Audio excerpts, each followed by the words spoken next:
पाय तोर भारी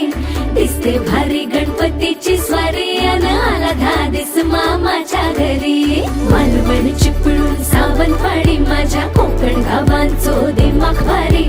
दिसते भारी गणपतीची स्वारी माझ्या कोकणा वाटे तुम्ही वलवा गाडी धमाधमान हाका गाडी माझ्या कोकणचो रस्तो ना